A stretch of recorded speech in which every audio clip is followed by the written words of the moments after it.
আপনি বিছানায় ঘুমাতে যাবেন, ঘুমাতে যাওয়ার কালে আপনাকে এই আমলটা করে ঘুমাতে হবে। 3টা সূরা পড়তে হবে। 3টা সূরা কি কি? কুল হুয়াল্লাহু আহাদ 1, কুল আউযু বিরাব্বিন নাস 2, আর কুল আউযু বিরাব্বিল ফালাক 3। 3টা সূরাকে পড়েন। আর পড়ে ভালো করে দেখেন এদিকে, এই যে হাত দুটা খুলেছেন, এই হাত দুটাকে খোলার পরে সূরা 3টাকে পড়ে তারপরে দুটা হাতকে এরকম এরকম করে ভালো করে কচলিয়ে এবার ফুঁ দিয়ে দেন। আর ফুঁ দেওয়ার পরে এই হাত দুখানাকে এইরকম করে আপনার যতখানি শরীরে সম্ভব হবে মাথাতে এমনি করে মাসা করেন, মুখে মাসা করেন, হাতে করেন, পেটে করেন, পায়ের সামনের দিকে করেন, পায়ের পিছন দিকে করেন, কোখাতে করেন, পিঠের দিকে যতখানি দুটো হাত যাবে ততখানি পর্যন্ত হাত নিয়ে যান। এই রকম করে আপনি 3 বার এই আমলটাকে করবেন। আর করার পরে আপনি বিছানাতে ঘুমিয়ে পড়বেন। তাহলে লাভটা কি হবে? নবীজি বলছেন, অন্তরের ভেতরে কোনো মানুষের নামে হিংসা তৈরি হবে না। এই হিংসা হলো এমন রোগের রোগ যে তোমার নেকির পাহাড়কে কুঁড়ে কুঁড়ে কুঁড়ে কুঁড়ে খেয়ে সাফ করে দিতে পারে। অতএব 1000টা নেকি করার পরেও যদি একটু মনে হিংসা তৈরি হয়, নেকিগুলো সব সাবার হয়ে যায়। নবীজি বলছেন, তোমার অন্তরের ভেতরে কাউরি নামে হিংসা তৈরি হবে না। 1, 2 নম্বর আর কি, তোমাকে আল্লাহ রাব্বুল আলামিন তোমার শরীরের মুসিবত থেকে, তোমার শরীরের বালা থেকে তোমাকে হেফাজত করে রাখবেন। এর মানে কি? তোমার কানে যদি হাত যেয়ে থাকে তোমার কান বহিরা হবে না, তোমার চোখে যদি হাত যেয়ে থাকে তোমার চোখের জ্যোতি কমবে না, তোমার শরীরে যদি কোন রকমের অসুবিধা হয়ে থাকে তো যেখানে যেখানে ওই হাত পৌঁছেছে সূরা 3টা পড়ার পরে তার ফজিলতে তোমার শরীরে কোনো জায়গাতে বিয়াদি বলতে থাকবে না, রোগ বলতে থাকবে না। আল্লাহ রাব্বুল আলামিনের নবী সারাটা জীবন ধরে এই আমল চালু করে রেখেছিলেন। এটার নাম হলো উত্তম জিকির। আচ্ছা, জিকিরের যখন কথাটা এলো তখন একটা কথা বলার পরে হটে যায় এখান থেকে। সেটা কি? এমন একটি দোয়া আছে হাদিসের কিতাবে, যে দোয়াটাকে বলে যদি কেউ সকালবেলায়, তাহলে মাগরিবের আগে আগে যদি মরে যায় তাহলে মানুষটা জান্নাতি। আর ওই লোকটা যদি মাগরিবের নামাজের পরে এই দোয়াটাকে একবার পড়ে তাহলে তারপরে ফজর হতে হতে সে যদি মরে যায় তাহলে এই লোকটা জান্নাতি। এত ফজিলত একটা দুয়ার। ভাইরা আমার, অন্তত 2টা লোক পুরুষরা আপনারা হাত তুলিয়েন। আর মা খালারা, তোমরা তো চরখির লোক, তোমরা তো আমার অর্ধেকের বেশি পরিচিত, কেন যে 30 বছর আমি পাটনাতে থেকেছি। লুকিয়া লুকিয়া তোমরা যদি 2-3 জন হাত তুলো তা হাত তোলাতে কোনো অসুবিধা নেই। এই দুয়াটা কে কে জানো? বেটা ছেলেগুলো, মৌলবি বাদ দিয়ে, মৌলবিরা হাত তুলিও না। এটাকে বলা হয় সাইয়্যিদুল ইস্তিগফার। এটাকে কি বলা হয়?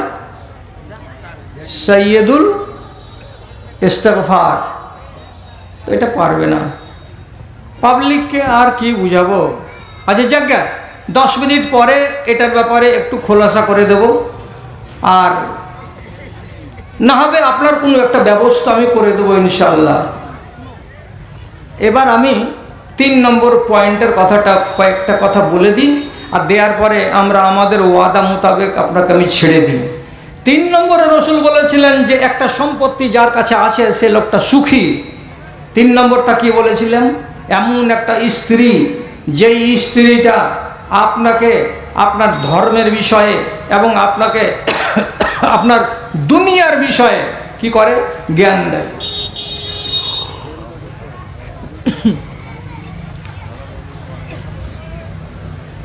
একে বলা হয় জাওজায়ে সালেহা, একে বলা হয় নেককার স্ত্রী। তো এইরকম স্ত্রী আপনারটা কোন দরের? আপনি বাছাই করেন এখানে বসে বসে। আপনাকে আপনার দিনের বিষয়ে সহযোগিতা করে আর আপনাকে আপনার ধর্মের বিষয়ে সহযোগিতা করে, এইরকম বিবি যার আছে সেই মানুষটা অত্যন্ত ধনী লোক, অত্যন্ত সুখী লোক। ধর্মের বিষয়ে কেমন করে আমাকে সে জ্ঞান দিবে আর আমাকে সুখে রাখবে, আর দুনিয়ার বিষয়ে সে কেমন করে আমাকে ভালো পরামর্শ দিবে আর কেমন করে মন্দ পরামর্শ দিবে। হ্যাঁ, আপনাকে দুনিয়ার বিষয়েও পরামর্শ দিতে পারে এমন মেয়ে ছেলে আছে। আপনি যদি 12 মাসের বিদেশি হন আর আপনার স্ত্রী যদি কি হয়, চালাক না হয়, তাহলে আপনার গৃহস্থালীকে সামলাবে কে? আপনি কোনো জায়গাতে মোদারাসি করেন, শিক্ষকতা করেন, 7 দিন পরে 1 দিন বাড়ি যাচ্ছেন, আপনার গৃহস্থালীগুলোকে দেখবে কে? আপনার লেবারগুলোর টাকা পেমেন্ট করবে কে? কোন জমিতে কতটা লেবার লাগলো আর কবে লাগবে, কতটি খাদ লাগবে, কতটি কি লাগবে, দেখে দিবে কে?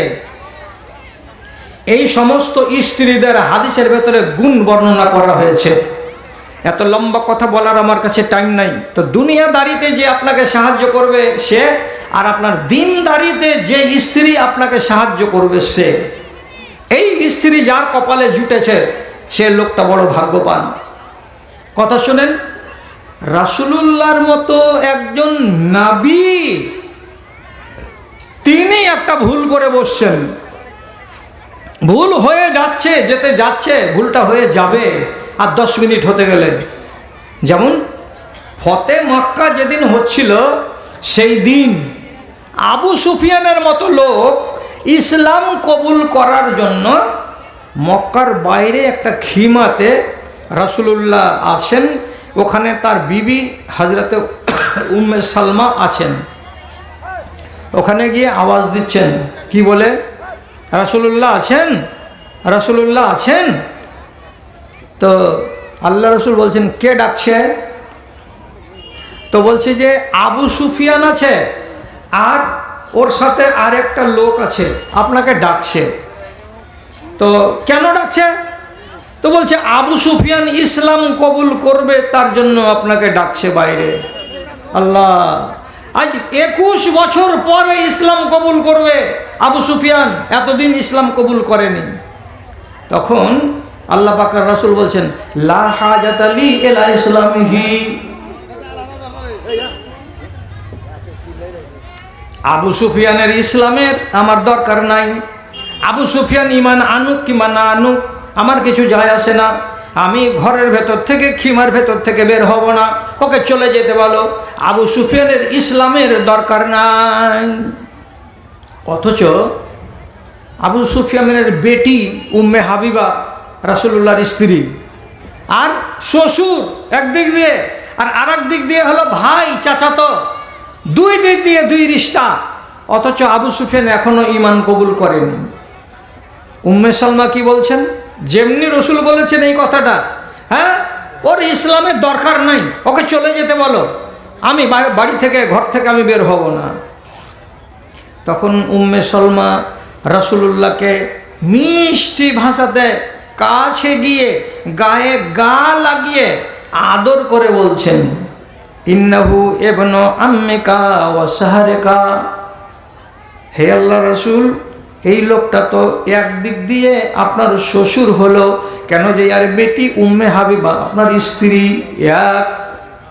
2 নম্বর, এটা হলো আপনার চাচার বেটা।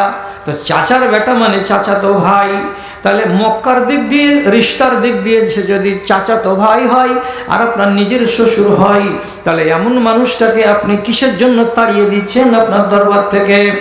তারপরে উম্মে সালমা বলছেন, হে আল্লাহ পাকের রাসূল, আল্লাহ তাআলা আপনাকে বলছেন, ওমা আরসালনাকা ইল্লা রাহমাতাল লিল আলামিন, আপনাকে আমি রহমতের নবী করে পাঠিয়েছি সারা জাহানের জন্য।